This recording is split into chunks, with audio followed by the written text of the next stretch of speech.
Welcome back to another episode of Jason's Bricks in 5, where I discuss LEGO content in videos of around 5 minutes. Well, the time has come. LEGO finally got me. I did go in and I registered all of my manuals with the QR code on the front. I have some older ones, but they didn't have QR code, so we didn't do those. But yeah, mostly just in 2 evenings, I spent some time while I was watching TV and just kind of scanned them. You'll be happy to know that I generally passed basic math, so kept those skills up. But yeah, I went through and I got them all done. There's about 150 sets that I scanned. Some of them are duplicate. There was a few things I learned while going through the process that I thought were kind of interesting. I'll quickly share those with you for those of you that haven't done it. But yeah, it ended up with about 150 sets. I got about $22, something like that, in credit. So, that's a good thing. As far as, the things that I learned, number one, it does show your collection, so to speak, on the building app. And what it does that I thought was interesting is it, shows the number of pieces. However, if you have duplicates of a set, for example, I had ended up buying 3 of the grocery store, and I scanned it and I got points for all 3. However, it only shows 1 copy in my collection. So just something to be aware of. It's not a true count of your piece count if that's the thing you're trying to track. Plus things you haven't been able to scan wouldn't be in there. So that was interesting. So you can scan the QR code one of 2 ways I found. I have an iPhone, so I can just use the camera app, scan it, and it'll take you into the Lego Builder app. Link it there, and then you register the set. Or you can do it directly from the Builder app. However, sometimes I had an issue with that QR code not working as well as the one on my camera. So I ended up doing most of these just directly on the camera because that tended to work better and was a little bit faster. I did have to answer a math problem, but it didn't matter if I used the app or the camera. I had to do it either way. So you just went in, you answered the math question, and then it gave you the option to either pull up the instructions or register your set, and that's what I did. So I got all these done. A couple of other things. I did have one set. It was the flying lesson from Harry Potter. I'll show it here so you can see. I would scan that, and what would happen is in the camera, it would look like it was going to take me into the Lego Builder app, which it did, but then it was just a white screen, so it didn't really work. So I tried it from the Lego Builder app, and what happened is it told me it wasn't a valid QR code. So I thought that was kind of interesting. It's the only one I had any issues with. All of the others worked just fine. Yeah, so that's, kind of how those went. I did go through and find, you may have heard this, especially if you watch Jabbo. None of the brickheads had QR code on there, but it was interesting because it wasn't just the brickheads. There were a few other sets that I noticed. And so like my wife had these little buildable birds. She also collects the postcards. So they're similar, just smaller sets, around $10.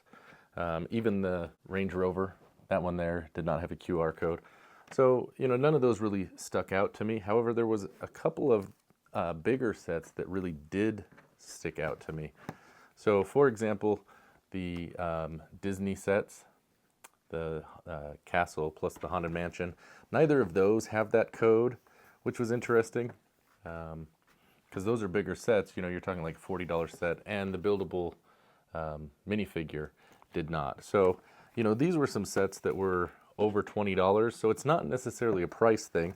And if you watched the interview that Alex and I did with Jordan Paxton, we asked him about the brickheads. It's not about the price. Okay.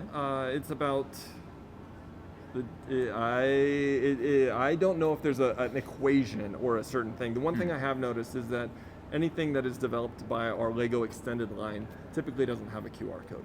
And the Lego Extended line is going to make those unique products, including gift with purchases. But typically those Lego sets that start with 40. Which all of these are. So if you want to know what the extended products team works on, anything starting at 40, these are it, which is kind of interesting because there's gift with purchases, which I wouldn't expect a code to be there. But you've got some of these other ones, like the Disney line, the buildable figure. The Pirate didn't have that on there as well, so you can't register those. But it's funny because then you've got small sets, like a battle pack, or even this small Black Panther, $10 set that did have the code. So kind of an interesting thing. The only other one that was interesting, I bought this set. I got it on clearance for more than half price, and it had some animals. That was really the main reason I got it. But this is a set. It's a mission set. It does not have an instruction book. It just has this one-page leaflet, and you would scan this and it'll take you to the instructions. And this one was a little bit different because it didn't initially give me an option besides just pulling up the instructions. There was an option to hit a plus, which I did, and then that was able to add it to my collection, and I was able to register to hit the points that way. So that was the only other one that was a different experience. So I would imagine, I think there's a space one, might be a couple others. So those I think are going to be that way. And lastly, there's one set that I did not register. I'm trying to decide if I'm going to. It's a set that, if you've watched my channel for a while, it's one I don't like.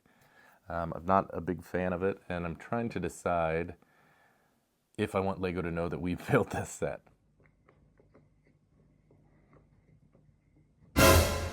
So that's right. It's the Dobby set. My wife built this. She bought it. I don't like it. I think it's creepy. So I'm trying to decide if I should register it so LEGO knows we have it, or if I don't want to encourage that kind of activity from them building, making these kind of creepy sets. But yeah, so that's going to do it. That's kind of my experience with scanning for those extra 20 points per manual. It's kind of surprising how far back some of these go. You're talking like 2019 on some of the sets. So, it's something they've evidently been planning for a while, but, it's free points, I guess, now they have my information. But, that being said, they already know from my VIP or now my insiders account what I'm buying. So they already know. If you have nothing better to do, scan it, get your points, and do that.